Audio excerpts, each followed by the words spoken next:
Hi అండి, welcome to Nellore special recipe. ఈరోజు మన రెసిపీ వచ్చేసి చక్కెర పాలి అనమాట. ఇది స్వీట్ ఐటమ్. సో ఇంట్లో ఉన్న వాటితోనే ఈజీగా చేసుకోవచ్చు. రెసిపీ చూసే ముందు మన ఛానల్ని కొత్తగా చూసేవారు సబ్స్క్రైబ్ చేసుకోండి. నేను పెట్టే ప్రతి వీడియో మీకు నోటిఫికేషన్గా వస్తుంది. ఈ రెసిపీ మనం చిన్నపిల్లలకు అట్లా చేసి పెడితే స్నాక్స్ ఐటమ్ లాగా ఉంటుంది. ఇలా ఒకసారి అయితే ట్రై చేయండి, చాలా బాగుంటుంది. సో లేట్ చేయకుండా మన రెసిపీ ఏంటో చూసేద్దాం. మరి ఫస్ట్ మనం ఒక గిన్నె పెట్టేసుకొని తడిగా చేసేసుకొని స్టవ్ మీద పెట్టేసుకోవాలి. ఇందులోకి 1 కప్ వరకు పాలని యాడ్ చేసుకోవాలి. ఈ పాలలోకి 1 కప్ వరకు షుగర్ని యాడ్ చేసుకోవాలి. మనకి టేస్ట్కి సరిపడా షుగర్ని యాడ్ చేసుకోవాలి. ఇలా షుగర్ని యాడ్ చేసుకున్న తర్వాత మీడియం ఫ్లేమ్లో పెట్టేసుకొని షుగర్ అంతా కరిగించుకోవాలి. ఇలా 5 నిమిషాల పాటు చేసుకున్న తర్వాత దీన్ని మనం పక్కన పెట్టేసుకుందాం. నెక్స్ట్ ప్రాసెస్ ఏంటో చూసేద్దాం. మరి ఇప్పుడు ఒక బౌల్ తీసేసుకొని ఇందులోకి 2 కప్పుల వరకు గోధుమ పిండి యాడ్ చేసుకోవాలి. ఇక్కడ నేను గోధుమ పిండితో చేసుకుంటున్నాను, కావాలంటే మైదా కూడా యాడ్ చేసుకోవచ్చు. ఇలా తీసుకున్న పిండిలోకి 1 టేబుల్ స్పూన్ వరకు యాలకుల పౌడర్ని యాడ్ చేసుకోవాలి. చిటికెడంతా సాల్ట్ యాడ్ చేసుకోవాలి. మన స్వీట్ ఐటెంలోకి చిటికెడంతా సాల్ట్ వేసుకుంటే టేస్ట్ చాలా బాగుంటుందన్నమాట. ఇలా తీసుకున్న తర్వాత బాగా కలిపేసుకుందాం. మనం ముందుగా రెడీ చేసి పెట్టేసుకున్న పాలు షుగర్ సిరప్ ఉంది కదా, ఇదైతే బాగా చల్లారిపోవాలి. ఇప్పుడు స్టవ్ ఆఫ్ చేసేసుకొని పక్కన పెట్టేసుకుందాం. వేరొక ప్యాన్ పెట్టేసుకొని ఇందులోకి 2 టేబుల్ స్పూన్ వరకు నెయ్యిని యాడ్ చేసుకోవాలి. మనం స్వీట్ చేసుకుంటున్నాం కాబట్టి నెయ్యి అనేది ఆప్షన్గా ఉంటుందన్నమాట. సో మీకు ఇష్టమైతే వేసుకోండి, లేకపోతే స్కిప్ చేయొచ్చు. కానీ నెయ్యి వేసుకుంటే చాలా బాగుంటాయి అన్నమాట టేస్ట్ అయితే. మీరైతే ఒకసారి ఇలా ట్రై చేయండి. ఇలా వేడిగా ఉన్నప్పుడే మనం నెయ్యిని ఇందులోకి యాడ్ చేసుకోవాలి. పిండిలోకి ముందుగా మనం రెడీ చేసి పెట్టేసుకున్నాం కదా పిండిని. సో ఇక్కడ వేడిగా ఉన్నప్పుడే యాడ్ చేసుకుంటున్నాను. ఇలా యాడ్ చేసుకున్న తర్వాత మనకి ఈ విధంగా వస్తుంది. ఇప్పుడు మనం ఈ పిండిలోకి బాగా కలిసేంత వరకు ఒక స్పూన్తో కలిపేసుకుందాం. మనకి బాగా కాలుతూ ఉంటుంది కదా నెయ్యి అనేది. సో ఇలా అయితే ఒకసారి బాగా మిక్స్ చేసుకోవాలి, నెయ్యి అంతా పట్టేలాగా. ఇలా కలిపేసుకున్న తర్వాత ఇప్పుడు నేను హ్యాండ్ పెట్టేసుకొని బాగా కలిపేసుకుంటున్నాను. మనకి నెయ్యి అనేది ఉండలుగా ఉంటుంది కదా, సో అలా లేకోకుండా బాగా పిండిలో కలిసేంత వరకు బాగా మిక్స్ చేసుకోవాలి. సో వీడియోలో చూపిస్తున్న విధంగా అయితే చేసుకోండి. ఇలా చేసుకోవడం వల్ల మనకి పిండిలో మొత్తం బాగా పట్టేస్తుంది అనమాట. సో ఇలా ఉండలాగా వస్తుందన్నమాట ఇలా పట్టేసుకుంటే మనకి నెయ్యి వేసుకోవడం వలన. ఇప్పుడు మనం ముందుగా రెడీ చేసి పెట్టేసుకున్న పాల మిక్స్ని మనం ఇందులోకి యాడ్ చేసుకోవాలి. కొంచెం కొంచెం యాడ్ చేసుకుంటూ బాగా కలిపేసుకోవాలి. మనం వేడివేడి పాలు యాడ్ చేసుకోవడం వల్ల కొంచెం పిండి అనేది గట్టిగా అయిపోతుందన్నమాట. సో అందుకని గోరువెచ్చగా ఉన్నప్పుడే బాగా యాడ్ చేసుకోవాలి. ఇలా కొంచెం కొంచెం యాడ్ చేసుకుంటూ పిండి ముద్దలాగా బాగా కలిపేసుకుందాం. ఇలా కొంచెం కొంచెం పాలను వేసుకుంటూ బాగా మిక్స్ చేసుకోవాలి, లేకపోతే మనకి పిండి అనేది లూజ్ అయిపోతుంది. సో వీడియోలో చూడండి, మనకి పిండి అనేది కొంచెం లూజ్గా ఉన్నట్టు అనిపిస్తుంది, కానీ బాగా గట్టిగా అయిపోతుంది అనమాట కలిపే కొద్దీ. సో ఇదైతే మనం నానబెట్టుకోవాల్సిన అవసరం ఏమీ లేదు, డైరెక్ట్గానే చేసుకోవచ్చు. సో చూడండి, మనకైతే పాలు అనేది ఎక్స్ట్రా వచ్చినట్టు కనిపిస్తున్నాయి కదా. ఇలా కలుపుకోవడం వల్ల కూడా మనకి పిండి అనేది సాఫ్ట్గా అయ్యి గట్టిగా అయిపోతుంది అనమాట. వీడియోలో చూస్తున్నారు కదా ఎంత గట్టిగా అయిపోయిందో పిండి అనేది. ఇప్పుడైతే మనం 2 పార్ట్స్గా డివైడ్ చేసుకుందాం. ఇప్పుడు కొంచెం తీసేసుకొని మనం చపాతీ లాగా చేసేసుకోవాలి.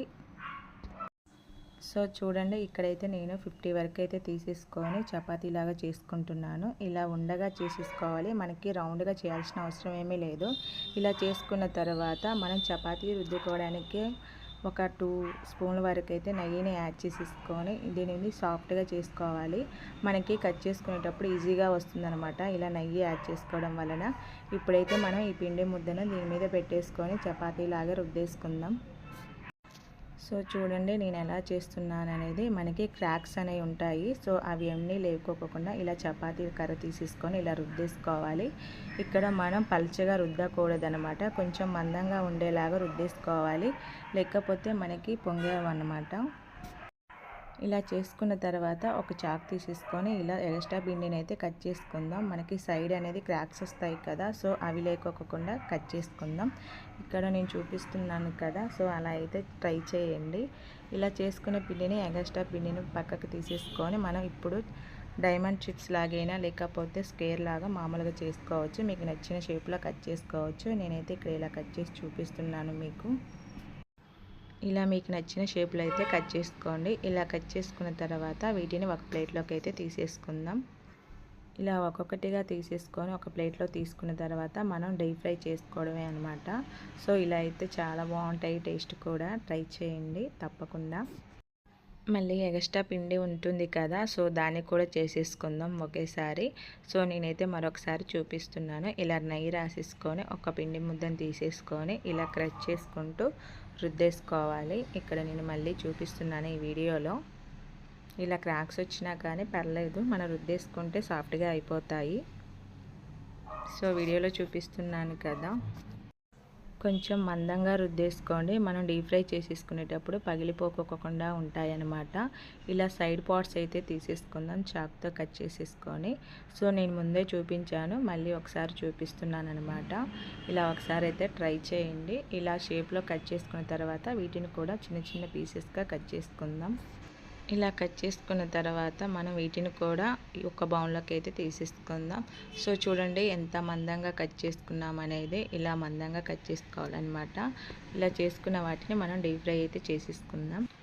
ఒక ప్యానం పెట్టేసుకొని ఇందులోకి డీప్ ఫ్రైకి సరిపడా ఆయిల్ యాడ్ చేసుకోవాలి. మనం లోతుగా ఉన్న గిన్నె తీసుకుంటే చాలా డీప్ ఫ్రై అయిపోతాయి అన్నమాట. సో చాలా మనకి పగిలిపోయే ఛాన్స్ ఉండదన్నమాట. ఇలా ఆయిల్ హీట్ అయిన తర్వాత ఇందులోకి ఒక్కొక్క పీసెస్ అయితే మనం యాడ్ చేసుకుందాం. కొంచెం మీడియం ఫ్లేమ్లో ఉన్నప్పుడే యాడ్ చేసుకోవాలి. మనం హై ఫ్లేమ్లో పెట్టేసుకుంటే మాడిపోతాయి, కానీ లోపల పిండి అనేది కాలదనమాట. ఇలా సగం వరకు అయితే యాడ్ చేసేసుకొని వీటిని బ్రౌన్ కలర్ వచ్చేంత వరకు బాగా వేపేసుకోవాలి. మధ్య మధ్యలో కలుపుకుంటూ హై టు మీడియం ఫ్లేమ్లో పెట్టేసుకుంటూ బాగా కలిపేసుకోవాలి. సో చూడండి మనకైతే బ్రౌన్ కలర్ వచ్చేసాయి కదా, వీటిని మనం ఒక బౌల్లోకి అయితే తీసేసుకుందాం. చూడండి మనకి కలర్ఫుల్గా కనిపిస్తున్నాయి కదా, టేస్ట్ అయితే చాలా బాగుంటాయి. ఇవి మనకి ఒక 1 మంత్ వరకైనా స్టాక్ ఉంటాయన్నమాట, మనం స్టోర్ చేసి పెట్టేసుకుంటే. సో ఇక్కడైతే మనం ఫ్రెష్గా చేసుకోవడానికి కొంచెం పిండినే తీసేసుకొని చేసుకున్నాను అనమాట. ఇప్పుడు కొంచెం మిగిలిపోయినవి ఉన్నాయి కదా, సో వాటిని కూడా ఇందులోకి యాడ్ చేసేసుకొని డీప్ ఫ్రై చేసుకుందాము. సో అంతేనండి, మన చక్కెర పాలి అయితే రెడీ అయిపోయింది. కరకరలాడుతూ చాలా టేస్టీగా చాలా బాగుంటాయి. సో లోపల తీపిగా ఉంటుంది, బయట కరకరలాడుతూ వస్తాయన్నమాట. పిల్లలకైతే చాలా ఇష్టంగా తింటారు, పెద్దలైనా కానీ తినచ్చు. సో ఈ రెసిపీ మీకు నచ్చినట్లయితే ఒక సబ్స్క్రైబ్ చేయండి, లైక్ చేయండి, షేర్ చేయండి. మరిన్ని వీడియోస్ కోసం మన ఛానల్ని సబ్స్క్రైబ్ చేసుకోండి. Thank you so much.